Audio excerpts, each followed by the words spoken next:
Hello, everybody. Your boys are back. Controllers and Katanas. I'm Mario Cool here with Ian, aka Relic, and we've got another episode for you, another podcast just for you, and we're going to kick it straight off.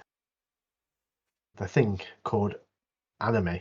So we're going to kick it off with was it Fire Force? We'll go Fire Force, man. We'll go Fire Force. So we've got two. Sadly, we're saying goodbye to two great anime this week, and although I've not necessarily had much negative to say about Fire Force, but these 12 episodes are, in my opinion, the weakest Fire Force has been as a whole versus like all of season 1 and all of season 2. But it's difficult to judge it because it's season 3's in 2 parts. If they'd have continued it and we'd have just got all 24 episodes like this year, it's different. So I can't fairly judge it until January when the next part comes out and we see the rest of it. Because let's be honest, the next part is going to be unreal. I just know it, mate. I just know it. 6 months though. We've got 6 months. But yeah, this season it is sad though, isn't it? It is sad that we're losing 2 animes today on this podcast. Yeah, it's sad times. And hits you, mate. Hits you right here. It's only fitting that I wear my non-horse serial killer glasses, doesn't it, mate? But like this episode though, I did think it was, in terms of action, there weren't a lot really. There was a couple of fights, like we got Show versus that Fury or whatever his name is. Only brief, but like Fury's got some mad OP gravity heat controlling ability, which absolutely makes zero sense for a fire-based ability at all. Like, that's a proper stretch, that is. Like Arthur's plasma and the electricity abilities are a stretch, but controlling gravity by warming molecules up's a bit mad, in it. Like, yeah, it just shows you, like, when he was telling you, like, because the show shows an interest in Fairy, because Fairy wants to be his guardian, but shoot him off. Yeah. It tells obviously show about all his abilities and what they do, and obviously like he can increase mass, bend light. The bending light part, I can understand that. I mean, we've seen that in this show already, didn't we? Like, there was that one white clad guy who could like duplicate himself, like, because it's almost like mist in it. You can like create reflections and stuff. I do understand that. But yeah, it just shows you like the terrifying potential that the Evangelist has got as like one of their followers. Is this dude who can literally like interfere with the laws of gravity? It's mad, that is. And we find out that he's kind of like, well, I looked into this, but like he's like kind of the chief of the like, execution squad to see all the events of like the Great Cataclysm like go according to plan. So he's there to make sure it all goes. And what a guy to have on the front lines, making sure your master plan comes to fruition.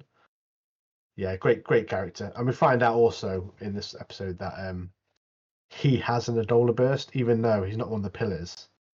He has this Adola burst, which I was like, oh, okay, so other characters can have these Adola bursts. So I don't think it's really explained though, innit? Like some parts of it, like I'm really scratching my head at. Like with the Adola burst thing, it's like, well, should he be a pillar then? I thought that was the entire point of a pillar, is because they've got Adola bursts. But apparently pillars are just the people that the evangelists want to sacrifice. I think that's pretty much all it comes down to. Yeah, they've decided who the pillars are. But let's talk about Arrow and Show's teamwork here, though. Yeah, mate, I'm not being funny. You know, at first I thought it was Benimaru rolling up, because you know when the arrows start coming in, because they're just sticks, aren't they? I thought, like the little brooms he gets. I was like, is that? I was like, Benimaru uses brooms. It can't be Benimaru. And obviously you see Show just like knocking about on the sticks hopping along, which was sick. Yeah, Arrow uses like arrows to like kind of like that's like stepping stones, so it makes like a path for Show to get to Fairy. But there's only one man who can take Fairy, hasn't there, at this point? His name, you've mentioned him already. Big Bad Benny, mate. Benimaru, mate. The greatest 5'4" soldier. Get him in there, mate. Let him smash him. He's literally the only man, mate. But we saw a lot of this episode, didn't we, though? Like, obviously, we know Show's totally going to help his brother out now, like, be on his side, which is high, mate. We've been wanting this since we first met Show, haven't we? So, it's all coming. It's all coming. Added extra, obviously, Arrow's got to follow Show wherever he goes, so Arrow as well. What a character. Yeah, respect Arrow. Respect Arrow. Anyone with a bow and arrow, mate. Anyone with a bow and arrow. We got to see Kuruno a little bit as well again, didn't we? With his like insanely like is the way they animate his ability is so sick, innit? Like it looks almost like an insect like swarm or something, doesn't it? It's so sick. Yeah, when he rips. It reminds me of the smoke monster I've lost, mate. Yeah. Remember that? But yeah, the But when Holy he, Soul religion being a complete scam. Obviously, we already knew that at this point from seeing obviously like through earlier ones. But seeing that demon murk off Raffles and take his identity was like insanely dark to see. That wasn't it? Like that was quite like nightmare fueling like sort of thing. Can you imagine having dreams like that? It'd be so mad, mate. So mad, just like a demon murking you off and taking your identity. yeah, you got no say in it. It just takes you Yeah, out. just done for, mate. Done for. But that part with the whole like, Iris Dollar link thing, mate, that's got me asking questions, mate. That's Oh, got me proper. asking questions. I literally need January to come around like now, mate, because the part where Shinra, we got this like really cool like back end of the episode where Shinra's like sprinting into the past, and the visuals were like phenomenal, mate, on that half part. Then finding out that before the cataclysm, it was just the real world. Like it's just our world now. It's like the great cataclysms like affected like altered the world, altered molecules, like turned it into this like 2D like 2-dimensional world as opposed to a 3-dimensional world. Mate, that blew my mind. That did. Like I was like, what? Like is happening here, man? But I thought it was so sick with that like really ominous like music playing and like like just seeing it because it was just Tokyo, wasn't it? Like or Japan, sorry. It was just different parts of Japan. Yeah. But it looked like manga panels, didn't it? Like they'd like got a drawing of like what the real world Japan looked like, and it was so good. Like I really, really was just like hypnotized by that part. It was very well done, I thought. I was blown away by that part. Like I literally messaged you straight away. It's like, mate, have you seen Fire Force? And you're like, no, I'll watch it tomorrow. And I was like, no, you need to watch it now. And I was like, I literally went on YouTube straight away, like looking what's happening, what's cracking off, what's people's like theories on it. Yeah, the problem is there isn't anyone. You've got to be careful because the manga's done. So like there isn't theories. There's truth. Like people will just tell you what is going to happen next. I managed to go through the path and managed to find answers, but not be spoiled. Yeah, that's why we put a few shorts on, haven't we? Recently, like we put one up recently about Burns, and we specified like to people like we are not manga readers. What we like, this is just our speculation based on what we know from the story so far from the anime. And like there was a guy, I can't remember his name, but he was kind enough obviously to comment and mention it, wasn't he? And then he was like, "Oh, have you read the manga?" I was like, "No, I haven't." And he was again kind enough not to spoil anything from the manga for us, so like I really respected that. Well, when you just go into that and you see what was in the past, it leaves you questioning what's going to happen. Like if another great cataclysm comes, like what dimension would it go into? And me and you were talking about it. Was it like platformer mode, 8-bit mode? What was it? Literally go 8-bit NC like it's SNES, mate. It's a SNES game. But yeah, it left me asking so many questions. What a cliffhanger to leave it on as well. Yeah, man. But then we wake up. It wakes up, doesn't it? Shimmer wakes up 3 months later. So Juggernaut's hit must have blasted him into, to 3 months ahead. But yeah, he's got this new blonde hair, new piercings, a whole new look. And we see on the news that 5 pillars have been unleashed. So with five pillars unleashed deep, mate. What happened? What's happened in that time? Yeah, literally in 3 months, mate. They've been. I don't know what, mate. What's everyone been knocking about doing for 3 months, bro? Like for 5 pillars to be like emerged. It's like Lazarus, isn't it? Just sitting around, mate. They've all been slacking, bro, haven't they? Like proper slacking, mate. But there must have been like, if 3 months have happened and like they're struggling to control these pillars, like the Fire Force people would have been doing stuff, but they're just not strong enough. They can't do anything. Like even Benimori, mate. What's he been up to? Like what? Yeah, where is he? Yeah, like he must be taking part. Obviously, we don't know that yet because we haven't seen it. But he must be taking part. But maybe he's just not. He didn't know what to do. He ain't got a plan for it. Now, obviously, 5 pillars have been unleashed. But this appearance change with Shinra, I expect you. Mate, done him dirty, haven't they? Proper done him dirty, bro. I think one of the Fire Force have literally changed his appearance while he's been asleep. I saw someone online Like, put something is it a like camera? they think that they've basically to try and make him to try and disguise him whilst he's in a coma. They've dyed his hair and give him earrings so like people don't know it's him. Which obviously that's not true, but it just made me laugh. But like I think so. I've got a couple of theories. Either Arthur is involved and Arthur's just taking the Yeah, piss because it's Arthur, and yeah. like that's what Arthur would do. But my other more serious thing was like it makes me wonder if like has he interfered with like a timeline and he's come back from the timeline obviously with a different appearance, like, and they've tied him up thinking, oh, is this a different Shimra? Like, has he come back? Like, has a different Shimra come back from the past, if that makes sense? Like, that's what I was thinking. Obviously, I don't know, but I was just trying to think of logical things that could have happened. You know what I mean? Rather than just Arthur dyeing his hair and giving him 2 earrings, bro. Like, why would you pierce his ears, bro? Like, proper done him dirty, haven't they? But you can imagine that is something the show would do. Like that. That's not. Mate, that is Arthur. Like, it's Arthur all over, innit? Like, Arthur's that like, happen, well, blonde hair's better. Blonde hair's better because he's got blonde hair, hasn't he? Like, you're like, nah, blonde hair's better, so I'll give you blonde hair. Yeah, like it's not. Yeah, it's not out of the. It could happen in the show. That's what I'm saying. It could happen. I mean, we had an Arthur episode about Assault trying to take down Tamaki, and their clothes get falling off. That was a really good episode, Alan. But yeah, this episode was really good. The cliffhanger left me asking so many questions. But yeah, I need. We have to wait now till January, which sucks. But yeah, it was. We've got loads of stuff to watch. It was a good, like mid-season ending. I thought, like a really good mid-season cliffhanger because we know we're getting more to come from, like the next part. Squid Game should take note. That's how you do like a mid-season or season-ending cliffhanger. Squid Games, none of that shit that you was playing. Like, what do you mean?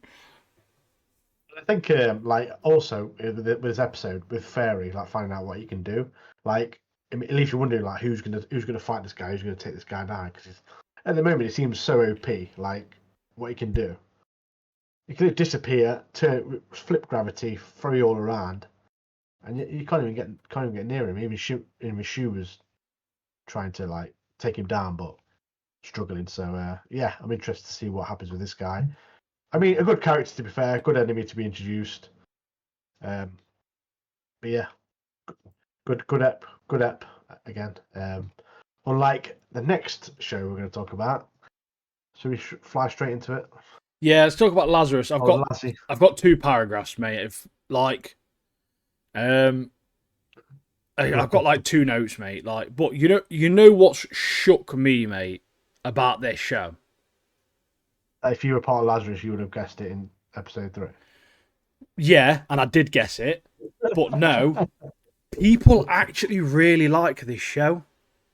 Like on one of the pirate websites, AniWatch, where I've watched it, it's got like a 9.1 star, and all the comments are like, "Oh, and another amazing episode from Lazarus." And I think, are these all bots, bro? Like, are they actually watching the same show? Is this the only TV show they've ever watched in their entire lives? Like, it's fucking boring, mate. Like, I've seen people saying this is the best show of the year.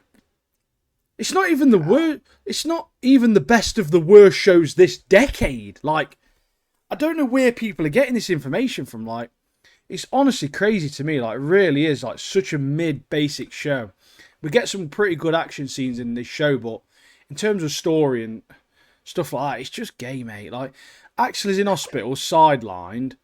It ends with like 1 day left. Elena and fucking Popcorn Wizard do like some bits and bobs. Skinner, they think, is at Babylonia, where it's not episode 3 or whatever. I said he's literally there. I've seen him, and he was actually there. They've literally walked past him 3 episodes into the season, bro. Like, what do you mean? Like, what do you mean? Like, it's the dumbest thing I've ever seen in my life, mate.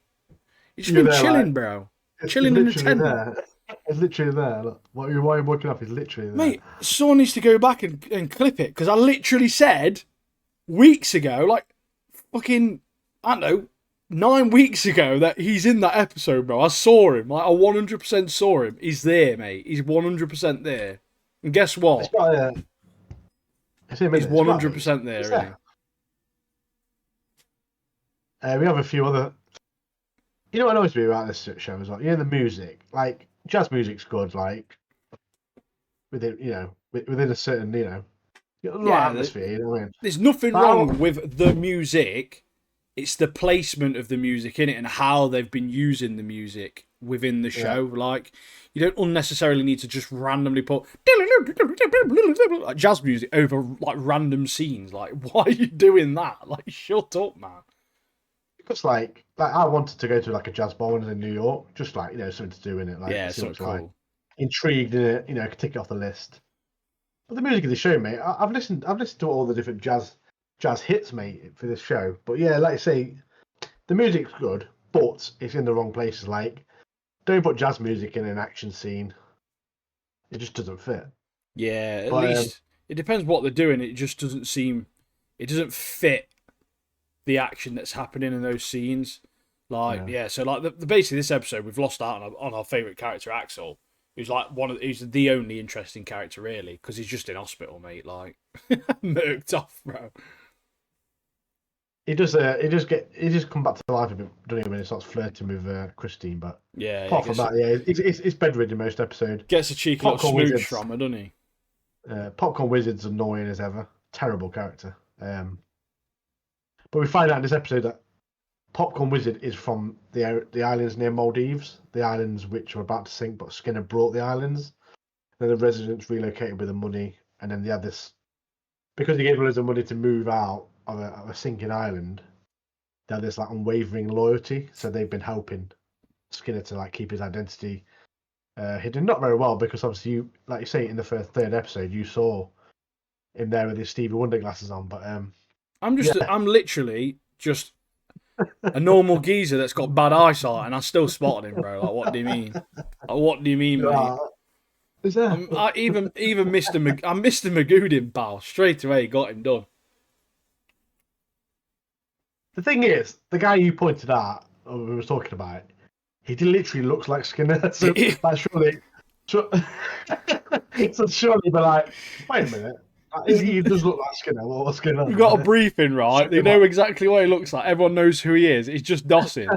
Like, even if it wasn't him, if you've seen someone that looks identical to him, you're bringing him in for questioning, bro, aren't you? Like, oh yeah, found you, mate. Oh yeah, all done then. Like, yeah, 27 days left, mate. 3 days in, found you already, pal. World's shittest hide and seek fucking hider, mate. Can you imagine that, looking for him? Like, that could be Skinner, but he's got some charity like trousers on. Charity shop trousers. So, nah, he wouldn't be in, would it? Let's leave him. Leaves him in the homeless shelter thing. He wouldn't be chilling in a tent, though, would he? Let's be honest. Mate, it's for the world, mate. It's for the world. Absolutely baffled me. But yeah, we've got one more episode of this finale next week. We're going to discuss. I don't know what's going to happen, mate. We've got like 1 day left before the world dies. So, is it going to be one of them like, oh look, we managed to find him, and now we're not going to die with 1 day left? You know what would kill me off? It's left on a cliffhanger. Flipping.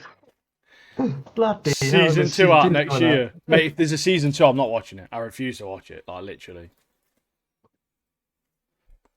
Remember the other show we watched where the left out on the left out on the cliffhanger, didn't they? That other show we watched, the Gladiator one. Oh yeah, with the fake lion, fucking brilliant. That line was sick. Best part of the show, mate.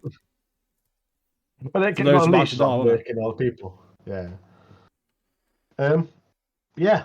So that's Lazarus, mate. Lazarus is done. Season 2 won't bring me back to life, mate, with Lazarus. But let's talk about a show that I've really enjoyed. And did you say it's got lower ratings than Lazarus, according to some people? Yeah, and I'll tell you why it's got lower ratings. Because of Tsubaki. You know, when Tsubaki came into it, honestly, everyone rated it dead low. It's like, what's this tranny doing in here, mate?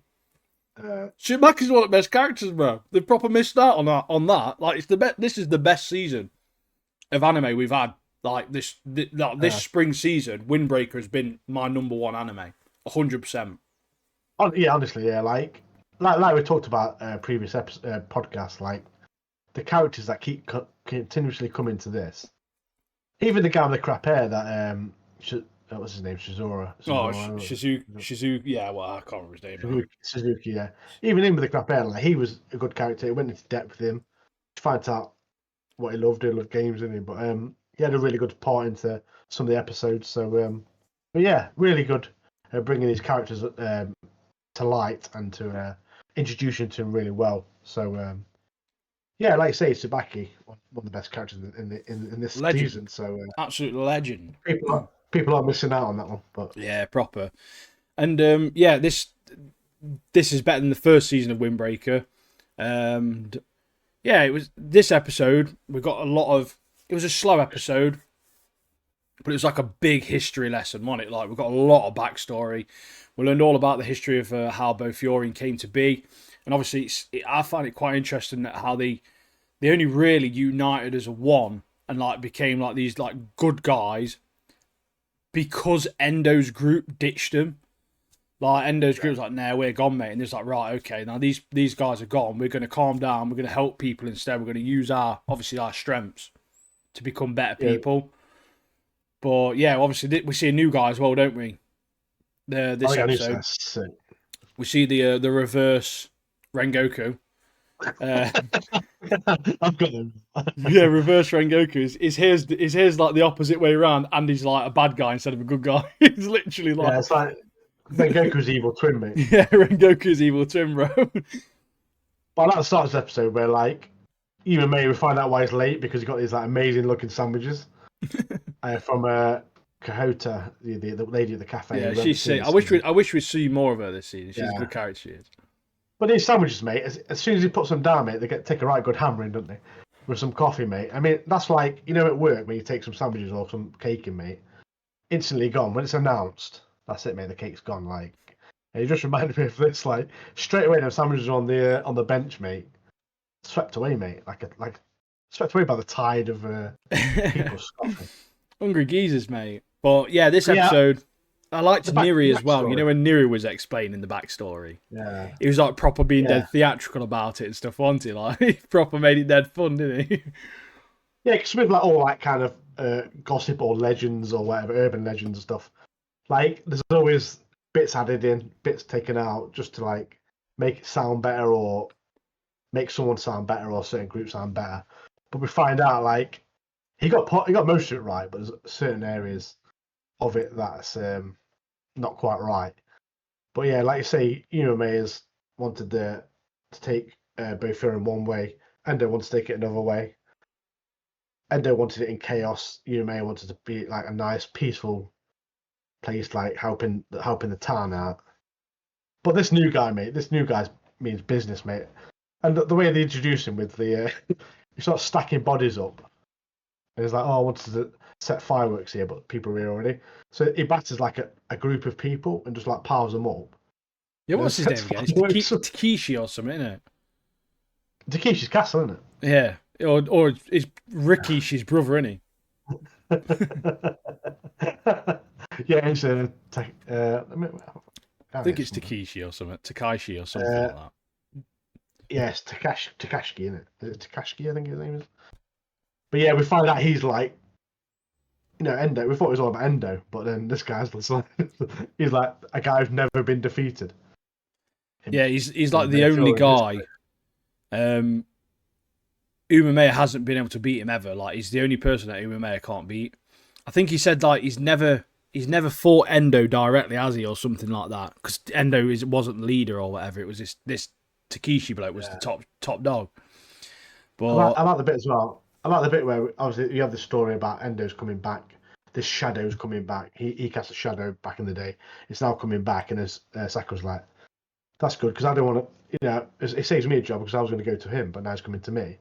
And then it really shows you that Sakura's like how he's grown as a person because he's like, I want to be here to protect. I want to still reach my goal of being the top dog, like the top fighter, but also now I've got this other mission of wanted to protect my friends. So this So obviously we know he's grown as a person with all the people he spoke to, all the experiences of this season. We've seen him grown as a person and that he wants to be there to help his friends and protect his friends. Oh yeah, massively.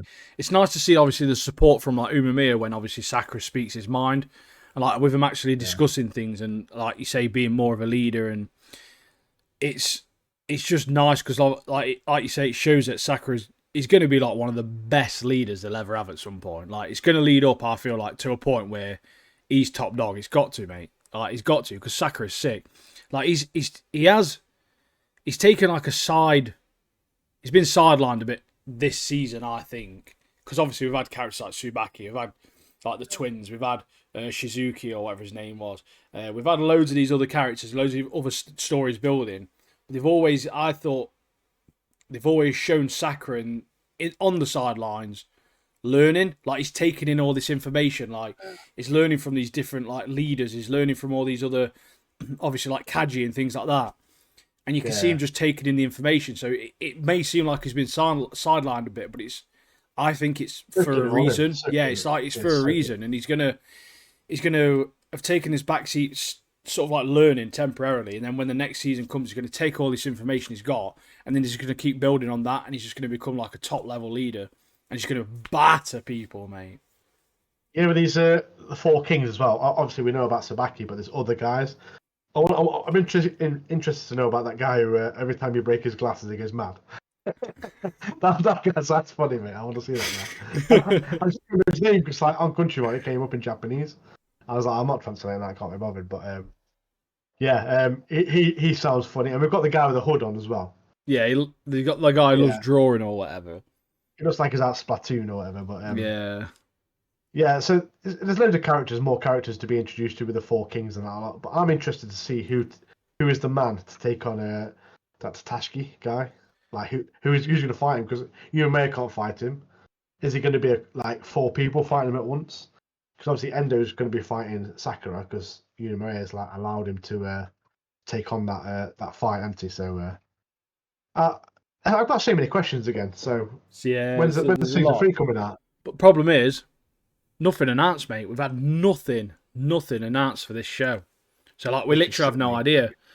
But like I said though earlier, like I loved season 1, but like this season really exceeded my expectations in terms of like every episode's been entertaining. Oh, yeah. But a great mix of action, comedy, some really heartfelt moments, some like life lessons, some great character development. Like it's been a really all round season. I think I've really enjoyed it.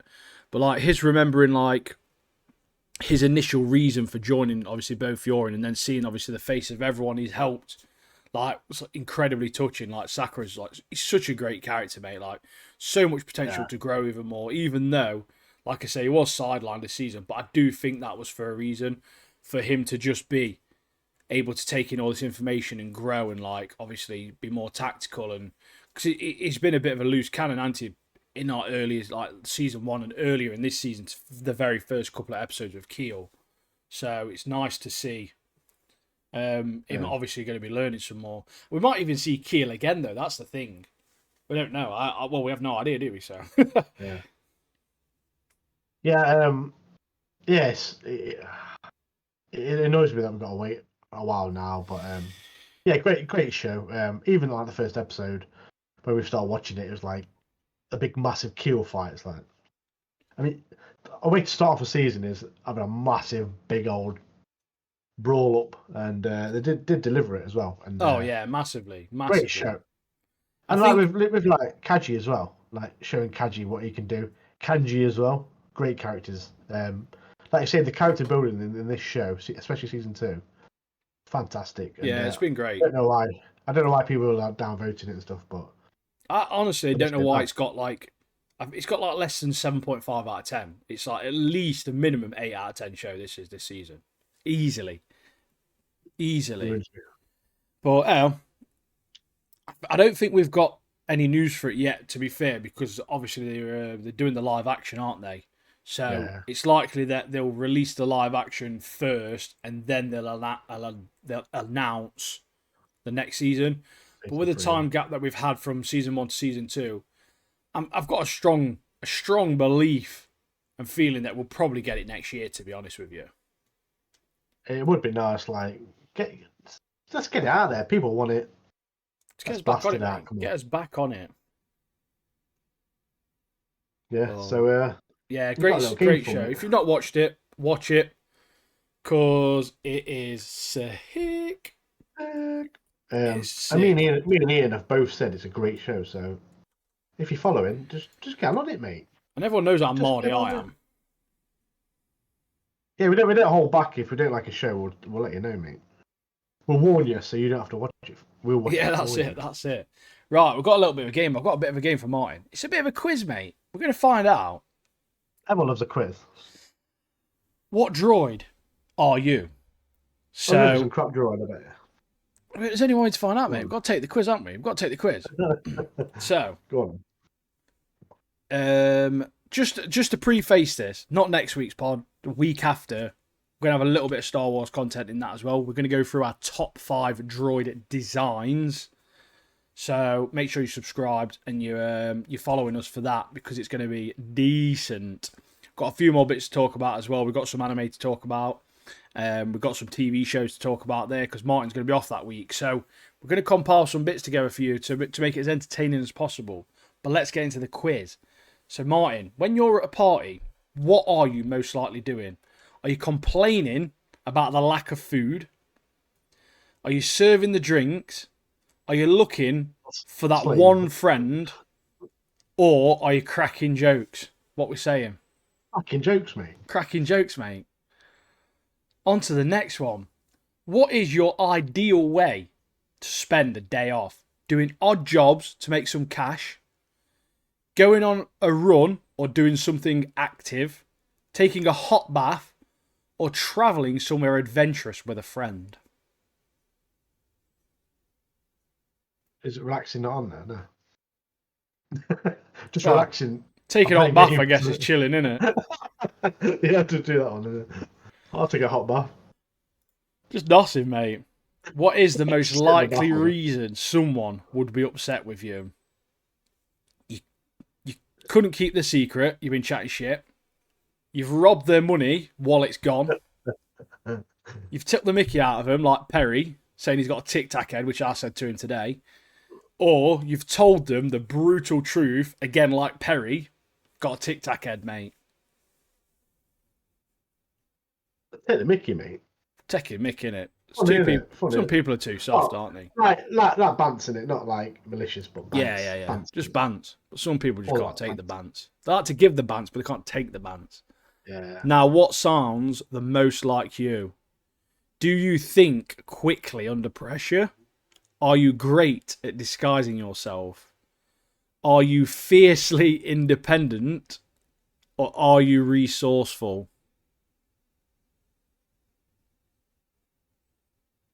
We'll go with resourceful. Yeah, boy, oh boy. Let's do it. What is something you're always teaching others? Statistics, manners, fighting techniques, or survival tactics? Funny enough, it is fighting techniques. It's got to be fighting techniques, mate. We'll put it. Got to be fighting techniques. Got to be showing people how to do an headlock on Perry in the shop. Now, what's your current living situation? You've changed houses a few times. You're currently moving. You're living with family, or you're living with a roommate whom you bicker with. Family at the moment. I think most people live with family. It's all about family, isn't it? Which vehicle would you want to travel in? Resistance X-Wing, Freighter, Imperial Shutter, or a standard classic X-Wing? Classic X-Wing, mate. Let's be honest. Bad boy, mate. Bad boy ship. I've got 3 more left, I think, actually. How devoted are you to helping others? You're usually looking out for yourself. Only want to help if it's your close mates. You'll help as long as it's for a greater cause that you care about, or you'll pretty much just help anyone at any time. Yeah, I'd help anyone, mate. You know. Yeah, I feel like you would. You only live once, don't you? So YOLO, mate. YOLO, innit? Now, what's your ideal gift? A holiday somewhere warm, time away from other people, money, or like new gadgets like a console or like a phone or like. Yeah, probably it would be gadgets or yeah, phone or something like that. Games. Now, what is something you fail at? Following orders, showing emotion, being brave, or picking up on sarcasm. Odd one, this, mate. I'd say sarcasm on it. Picking up on sarcasm. You are C3PO. Yeah, what? He's a legendary droid, to be fair, though, isn't he? He's annoying, though, isn't he? Yeah, but he's one of the best, mate, especially when he loses his armour. He's running around naked, mate. C3PO has been around for quite some time, so it can't be a surprise to you that you share some characteristics with the worrying protocol droid. It's hard to shut you up, especially if you're schooling others on proper etiquette and you don't always understand the beauty of sarcasm. Though once you stop bickering with others, you're actually quite useful. Congratulations. That's literally what it says. It's like a kick in the teeth, isn't it? It says you're the shiny 7 million forms of communication Spartan C3PO. In the mood of another personality quiz. You can do which Star Wars creature are you as well. They'll have to do that after the droids, won't they? Yeah, that's jokes, to be fair. Yeah, that was good, to be fair. Yeah, it was interesting. Another new little game, so yeah. Obviously, they're all a load of crap, aren't they? It's just a bit of fun. I mean, I'd like a better result, but here we are. Here we are. It's true test, mate. It's 100% accurate. What do you mean, mate? That walk right Is it then? Tomorrow, that. Can't bend your elbows. Yeah, that was good. That was good. Yeah, boy. So, shall we crack on with the live action? Got a weak hero, haven't we, mate? Week Hero. What a show. What a Korean show this is. K-drama. So we watched season 1. Watched this 8-episode season 1. Watched 4 episodes about 3 weeks ago, 4 weeks ago. Then we watched the second batch. We watched the first half of this season last week, and we watched the final part of the season this week. And this second part, I thought was great. I really did, mate. Jung Tae telling Shihorn that him and the boys know he goes to see Suo, and that they know it's not his fault, and they don't think it's his fault, and he's in the airport crying, mate, get me a tissue, man. Get me a tissue, bro. Like, there's just so many, like, emotional. Jung Tae is everything Bumsock should have been, mate. Do you know what I mean? Jung Tae is redeeming friendship for Sion. He's such a great friend, mate. To be fair, they all are. Even Gotak is. I do like the bit in. It's in the first episode we watched, which is episode 5. Because Baku don't want the Union to attack his friends. He finally decides to join him, really, and like start working for him. But I like how he's got all his like black clothing, black hoodie, black t-shirt, black clothes, proper like Anakin Skywalker, like Dark Hawk. I was like, oh mate, that's sick. That is. It's so sick, mate. Battering people. Yeah, like you say, with him obviously sacrificing a lot, obviously to help his friends and family, and he joining the Union, because it's not just about the lads. Obviously, they're threatening his dad and stuff like that as well, aren't they? Like, it was awful to see on like a character front, in that he really hated it. He really, it really isn't him. Like, it's everything he stands against. But he's essentially just a hitman into for him. But I felt so bad for his characters, like for his character, sorry. But it was so sick seeing him batter everyone, mate. He's an actual beast of a character, isn't he? His first job is he goes to this like guy in a nightclub. Mate, the guy is massive, mate, like a gorilla, isn't he? And he wants Bayek Jinners wants them to join the Union. And then Baku's like one punched him in the stomach and knocked him down, knocked him to his knees. Is that so powerful? Like, you know, when he hits him as well, like you can feel the power. It's so. Yeah, he's such a good character. Also, Sion, mate, hate his mum, by the way. Her trying to make him... There's a scene where she's trying to make him feel guilty. Like, I appreciate, like, you want to send him abroad for his safety. But it really isn't because of that, though, is it? Like, she didn't want to have a kid anyway. He's overheard her in the past say that she didn't want to have a kid. Like, and then she's trying to make him feel bad about it. Like, get in the bin, mate. What do you mean? I actually really hate her, mate.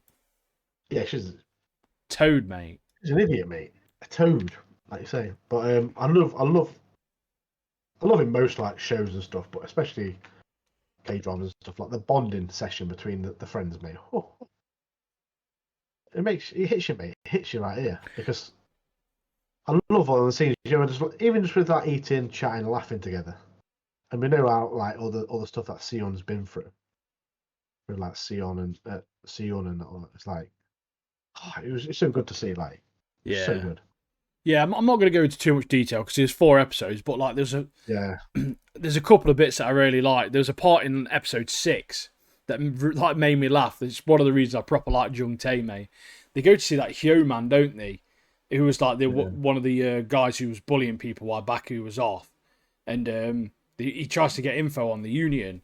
And as they leave, Jung Tae hangs back a little bit, and Hyo man's like, "What?" And Jung Tae goes, "What?" Like mimics him. It proper made me laugh, mate. It was so immature. It was just dead funny though. Like, "What?" And then just walks off. Like, it's just little bits like that. Just they like really make you like the characters, don't they? It's so good. I mean, even that Hyo man, like he's kind of trying to help him out now. Yeah, like at the end, as we've finished it, actually don't mind his character. He's actually quite funny, isn't he? He's kind of redeemed himself for his actions and stuff, and obviously he's there for the school. He's there. He wants to be popular. He's got his men with him, and he just wants to be popular in the school. And along the way, he's getting closer to Sion and all that lot. But the school knows like he bullied like kids for all the life, pretty much, all for their school life. So he's not going to be forgiven, but he's going to try and work his way back up to to be like close to him and stuff. Just try and redeem a little bit. There's there was so basically it leads up to like a really big fight between Yu Zhang and Union. So like I'll talk about that a little bit in a minute, but there's a couple of bits in this. So Sion gets hit by like a truck, doesn't he? Because he gets a phone call whilst he's like walking across the road. It like stuns him, and essentially Suho is I think is it Suho? I can't remember if it was this part where Suho's in critical condition or something.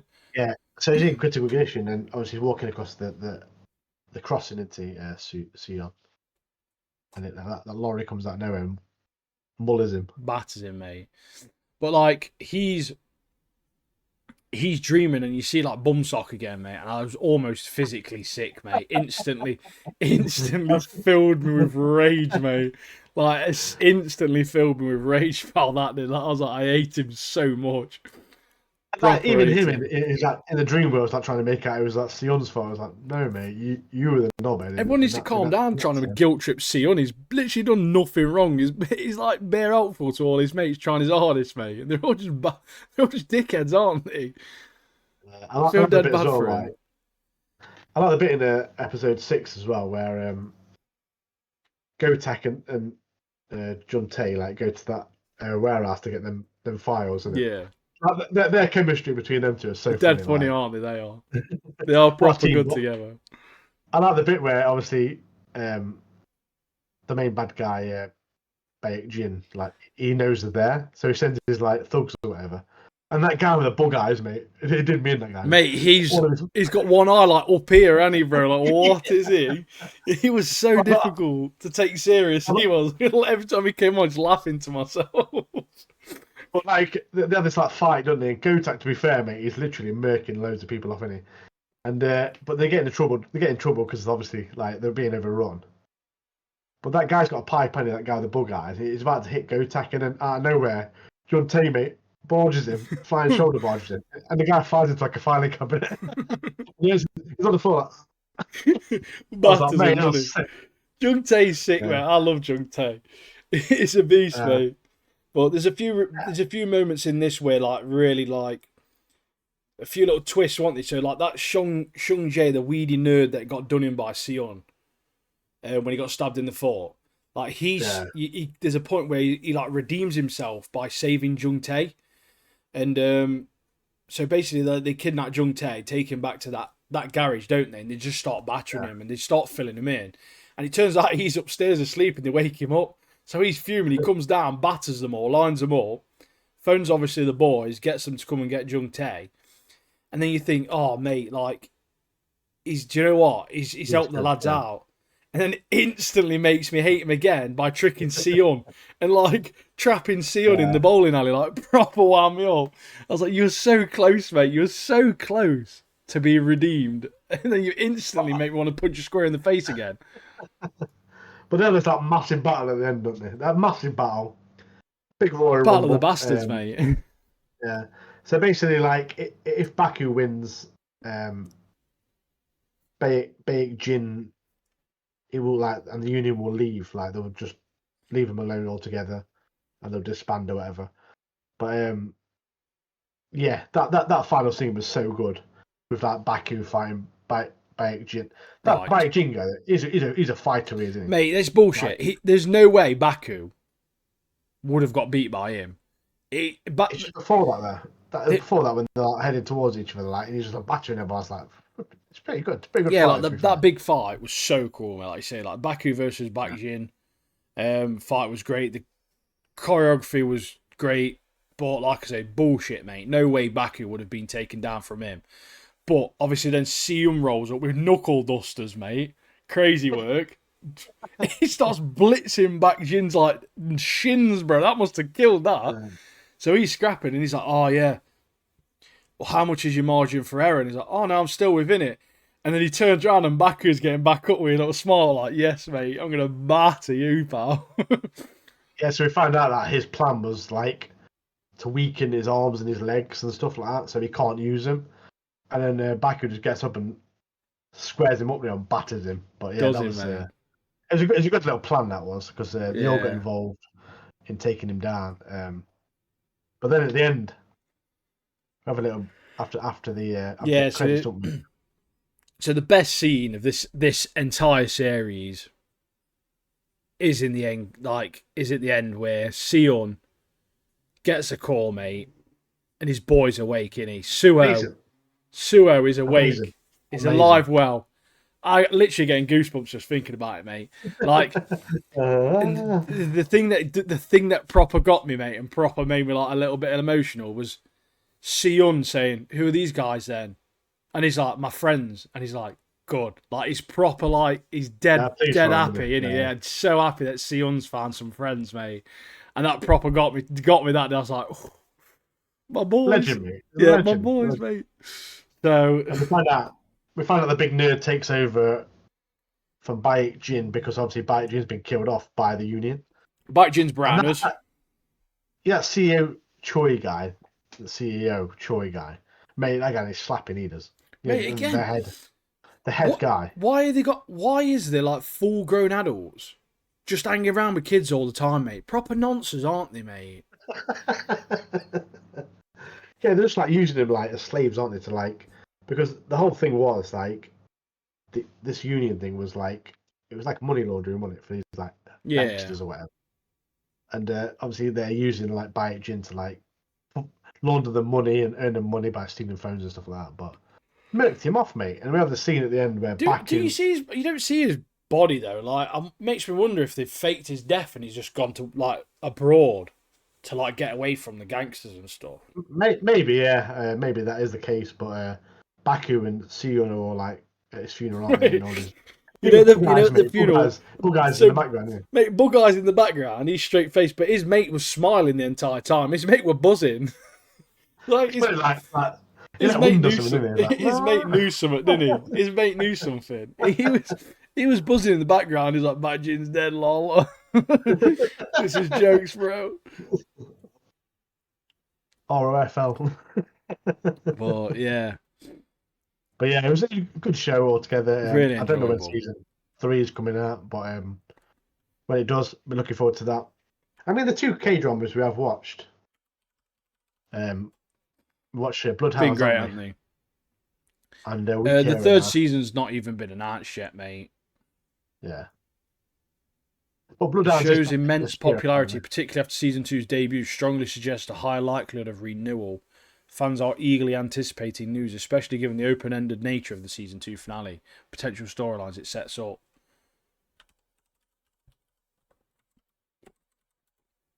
We've got another one coming soon, though, haven't we? We've got Bloodhound season 2 coming up. Yeah, that's it. Yeah, that's out this year. Yeah, it's expected to premiere on Netflix in 2025, so it's probably going to be back end of this year, I think. But that was such a good show. The choreography in that show was really good. Can you remember that subway scene?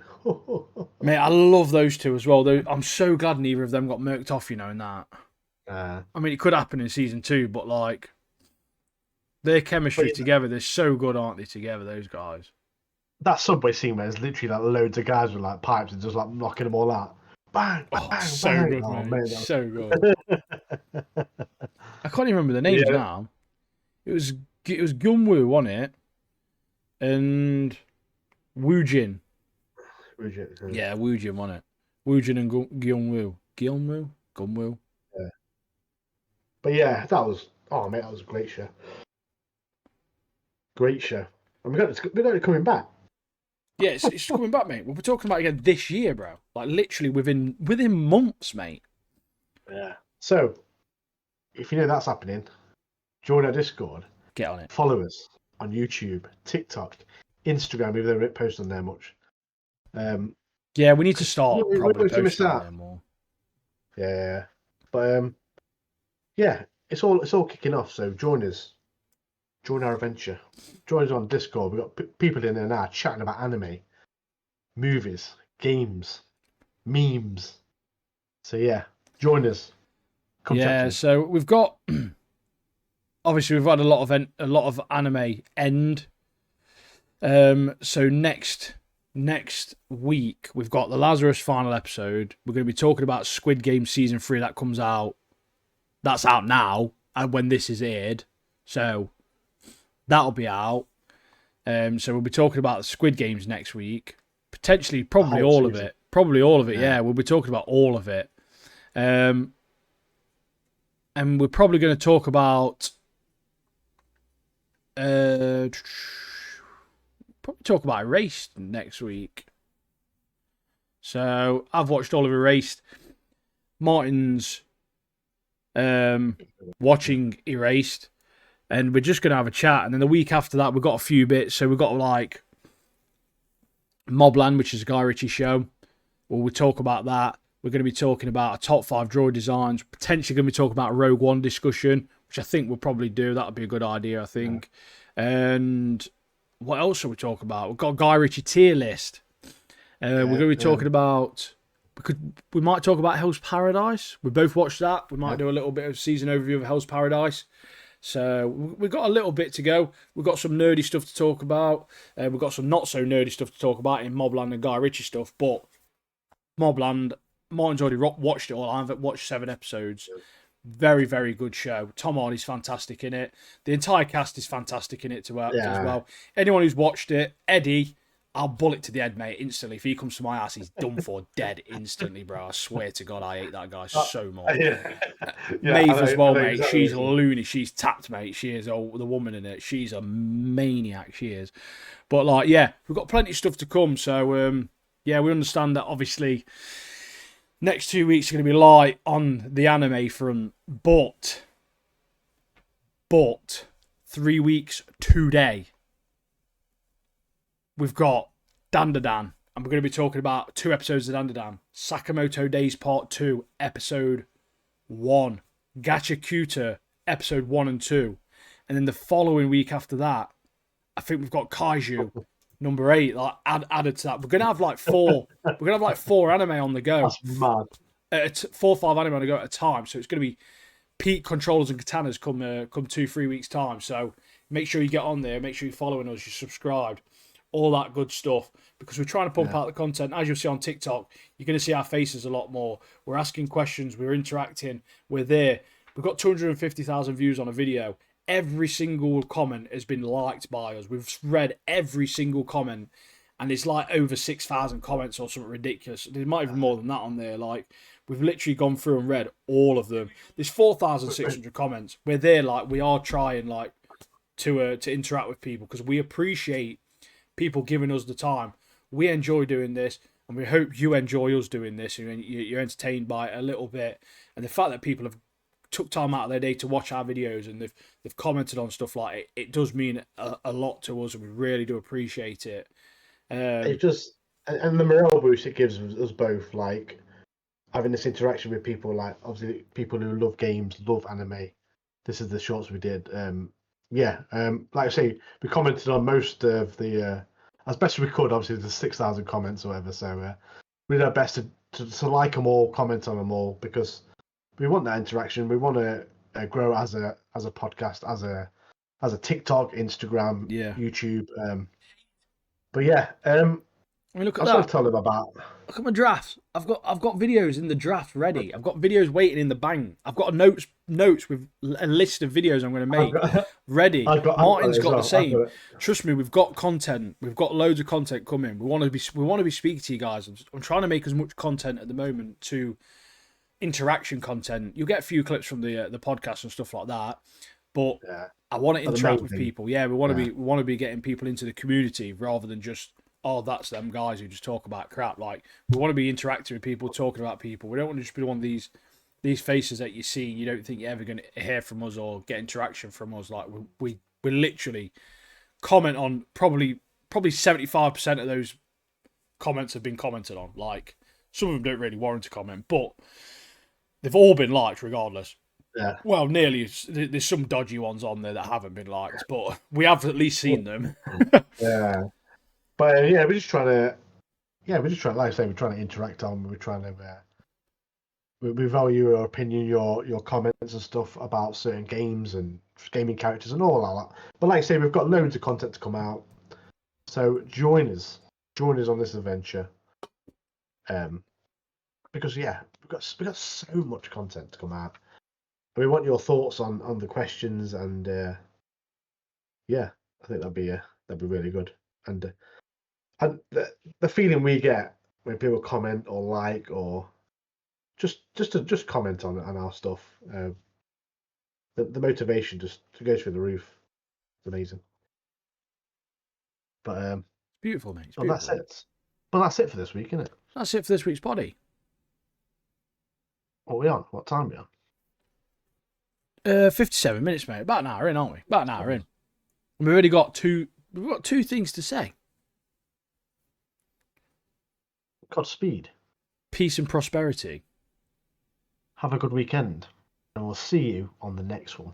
Enjoy yourselves. We love you. Goodbye. Bye.